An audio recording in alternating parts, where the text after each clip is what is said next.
अस्सलाम वालेकुम, क्या हाल चाल है दोस्तों। उम्मीद है सब खैरियत से होंगे। तो ईद उल अजहा नेक्स्ट मंथ में आ रही है, तो बहुत सारे लोग अब मुझे कांटेक्ट कर रहे हैं कि ईद उल अजहा की जो वेकेशंस है उसमें हमने ट्रैवल करना है तो कहाँ किया जाए। हमें अपॉइंटमेंट ले दें किसी शेंगन कंट्री की, तो हम शेंगन कंट्री में अप्लाई कर लेते हैं। तो मैं उनको बताता हूँ कि देखें अभी शेंगन कंट्रीज ओपन हुए हैं, उनमें से कुछ कंट्रीज लाइक इटली हो गया, स्पेन हो गया, फ्रांस, माल्टा, उसके अलावा डेनमार्क हो गई। ये कंट्रीज यूएई से ऑलरेडी रिज्यूम है।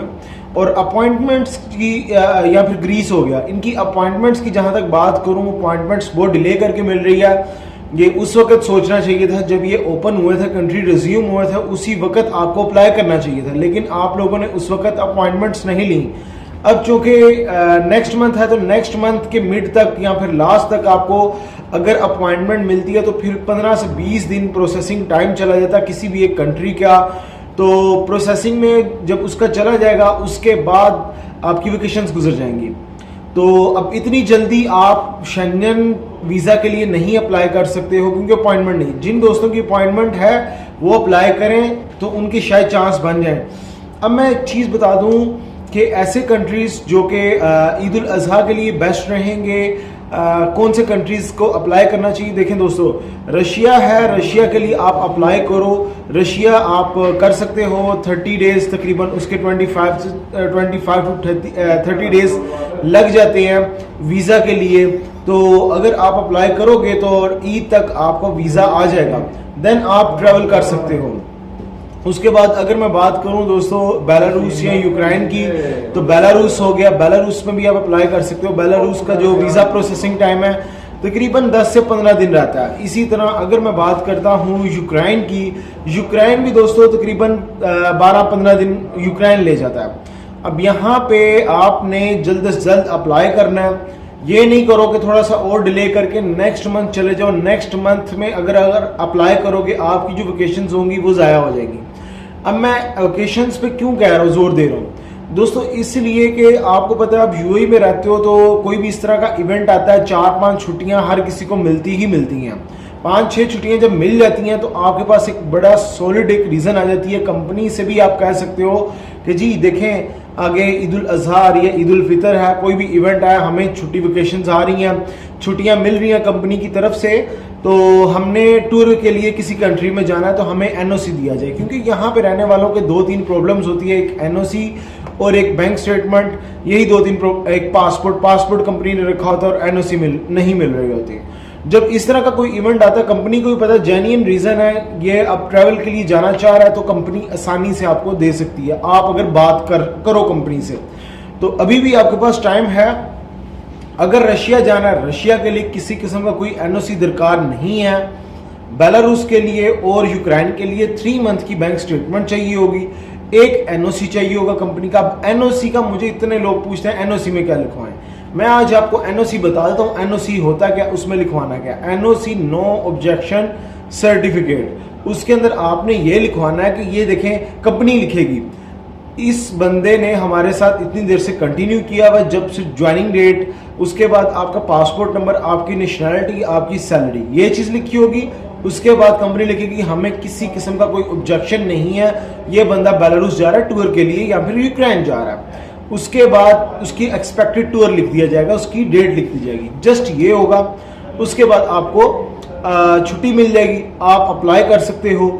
और इसका प्रोसेसिंग टाइम मैंने ऑलरेडी बता दिया। जहाँ तक इन कंट्रीज़ की बात रही तो ये मैं एक चीज़ बताते चलूँ, ये एक्सपेंसिव रहते हैं क्योंकि इनका इनविटेशन निकलना होता है उस कंट्री से, लाइक बेलारूस से, रशिया से, यूक्रेन से, और फिर गारंटी लेटर होता है और इस तरह की सारी चीज़ें होती हैं, फिर होटल बुकिंग वगैरह, इसलिए ये एक्सपेंसिव हो जाता है। तो ऐसे हज़रात जिनके पास बैंक स्टेटमेंट, अब बैंक स्टेटमेंट की बात कर लूँ तो बैंक स्टेटमेंट कितनी होनी चाहिए, तो कम से कम बैंक स्टेटमेंट आपके पास 15 से 20 हज़ार दरम होनी चाहिए आपके अकाउंट में। एटलीस्ट 1-2 कंट्रीज आपने ट्रैवल किए हो तो वेल एंड गुड है।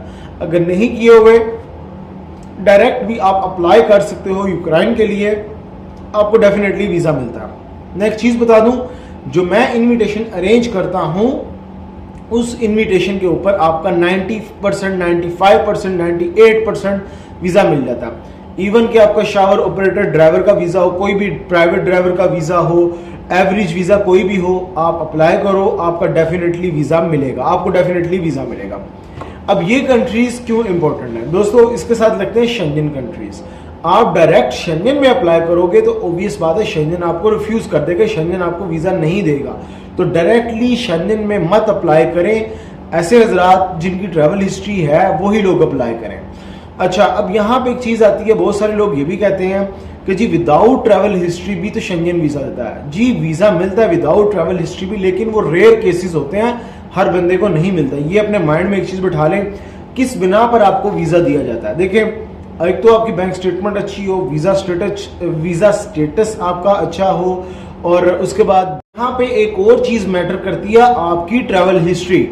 अगर तो आपकी ट्रैवल हिस्ट्री साथ में है तो आपके वीजा मिलने के चांस इंक्रीज हो जाते हैं। देखिए, मैं किसी भी बंदे को ये नहीं कहता कि आप डायरेक्टली किसी अच्छे कंट्री में लाइक शेंजन में, यूके का तो सिनेरियो डिफरेंट, स्टेटमेंट के ऊपर वीजा देता है। अगर तो आपकी बैंक स्टेटमेंट अच्छी है तो आपको वीजा मिलेगा। बैंक स्टेटमेंट अच्छी मतलब क्या, लाख दिरहम और 1.5 लाख नहीं, ये अच्छी स्टेटमेंट नहीं। अच्छी स्टेटमेंट तरतीब से चली हो, तरतीब से मतलब 6 महीने की स्टेटमेंट हो, जस्ट आपकी सैलरी आनी चाहिए। जो आप जिस कंपनी में काम करते हो वो कंपनी में आपकी जो सैलरी है 5,000 या 6,000 दिरहम आपकी सैलरी, जस्ट वही आपकी सैलरी आए, और जो आपका मंथली एक्सपेंस है 2,000 दिरहम या 3,000 दिरहम, जस्ट वो निकल रहा है, बाकी आपकी सेविंग में जाता जाए। कोई एक एक्स्ट्रा दिरहम भी बाहर से आपने ट्रांजैक्शन नहीं करनी है, डिपॉजिट नहीं करना, और अगर आपने कर दिया फिर उसकी एक्सप्लेनेशन देनी पड़ेगी, ये पैसे कहाँ से आए, क्यों, किस मकसद के लिए आपने ये डिपॉजिट किया। क्योंकि आप तो किसी कंपनी में जॉब कर रहे हो और सैलरी के अलावा आपकी तो कोई सोर्स ऑफ इनकम नहीं। अगर कोई सोर्स ऑफ इनकम है तो उसका प्रूफ दो, तो वो प्रूफ देना पड़ता है यूके को। अगर नहीं दे पाते तो वो रिफ्यूज कर देता वीजा। अगर तो अच्छी स्टेटमेंट चली हुई है, सिर्फ सैलरी आ रही है और थोड़े से पैसे निकाल रहे हो, बाकी सेविंग में जा रहे हैं, 20,000 या 25,000 दिरहम आपके अकाउंट में है लास्ट 6 मंथ का, देन आप सोच सकते हो कि यूके आपको वीजा देगा। लेकिन उसके साथ आपकी बैंक स्टेटमेंट, आपका वीजा स्टेटस अच्छा होना चाहिए, सैलरी ठीक होनी चाहिए, इन चीजों पे यूके आपको वीजा देता है। अगर 1-2 कंट्रीज की ट्रैवल हिस्ट्री बनाई हुई है तो वेल एंड गुड हो जाएगा। तो ये चीजें हैं यूके के लिए। जहां तक अपॉइंटमेंट्स की बात करूं दोस्तों, अमेरिका की अपॉइंटमेंट्स तभी मिलती है जब आप D-160 फॉर्म फिल कर लेते हो और पैसे पे कर देते हो, उसके बाद पता चलता है कि आपकी अपॉइंटमेंट्स हैं। लेकिन इसकी अपॉइंटमेंट बड़ी डिले करके मिल रही है। कनाडा की बात करूं, कनाडा उसके फिंगरप्रिंट्स अगर आप दे देते हो उसके बाद रिजल्ट जो है 8-8 महीने डिले है, 6-6 महीने डिले है, कोई रिजल्ट नहीं आ रहा। ये 2 कंट्रीज का, ऑस्ट्रेलिया न्यूजीलैंड वैसे ही बंद है। उसके बाद यूके की बात करता चलो, यूके का भी रिजल्ट 2-2 महीने पेंडिंग चल के आ रहा है, यूके भी वीजा नहीं दे रहा, तो यूके भी मत अप्लाई करें। आयरलैंड बंद है। कौन कौन से कंट्रीज ओपन है, तुर्की ओपन, रशिया ओपन है, यूक्रेन, बेलारूस, बोस्निया और इटली, फ्रांस, स्पेन और यही डेनमार्क, नेदरलैंड्स अभी क्लोज है, ग्रीस ओपन है, आइसलैंड और नॉर्वे, ये कंट्रीज ओपन है। आप इन कंट्रीज में वीजा अप्लाई कर सकते हो। इनकी अपॉइंटमेंट्स का इशू रहता है। जहां तक तुर्की की अपॉइंटमेंट्स की बात करूं, तुर्की की अपॉइंटमेंट्स नहीं मिल रही, बहुत इशू चल रहा है तुर्की की अपॉइंटमेंट्स का। तो आप पर्सनली वाफी मॉल में जाके विजिट कर सकते हो VFS ग्लोबल को, तो शायद आपको वैसे तुर्की की अपॉइंटमेंट दे दें, लेकिन वो फ़ोन नहीं उठाते क्योंकि इनका कॉलिंग सिस्टम चलता है, कॉल पे अपॉइंटमेंट लेनी पड़ती है। कॉल ही नहीं वो पिक कर रहे हैं, 2-2, 3-3 घंटे तक कॉल चल रही है वाफी मॉल VFS, तो कॉल नहीं पिक कर रहे हैं। इसी तरह स्पेन है, स्पेन की भी थोड़ी अपॉइंटमेंट का इशू है लेकिन मिल रही थी। माल्टा की हमने अपॉइंटमेंट्स ली हैं। उसके बाद इटली का अप्लाई करवाया 6 को। अब जहां तक रिजल्ट की बात है, रिजल्ट 15-20 दिन रिजल्ट में लगेंगे। क्रोशिया ओपन है, क्रोशिया 1.5-2 महीने लगा रहा है, रिजल्ट नहीं आ रहा क्रोशिया का भी। तो जिन्होंने क्रोशिया अप्लाई करना वो 1.5-2 महीने का अपना माइंड में लेके चलें। कॉल्स करते हैं, वो इंटरव्यू करते हैं आपका। और साइप्रस है, साइप्रस स्टैंप लगाता है, साइप्रस वीज़ा नहीं दे रहा। तो साउथ अफ्रीका वगैरह ये सारे ओपन है। तो दोस्तों फिर मिलेंगे नई वीडियो में नए टॉपिक पे। ख्याल रखें अपना, टेक केयर।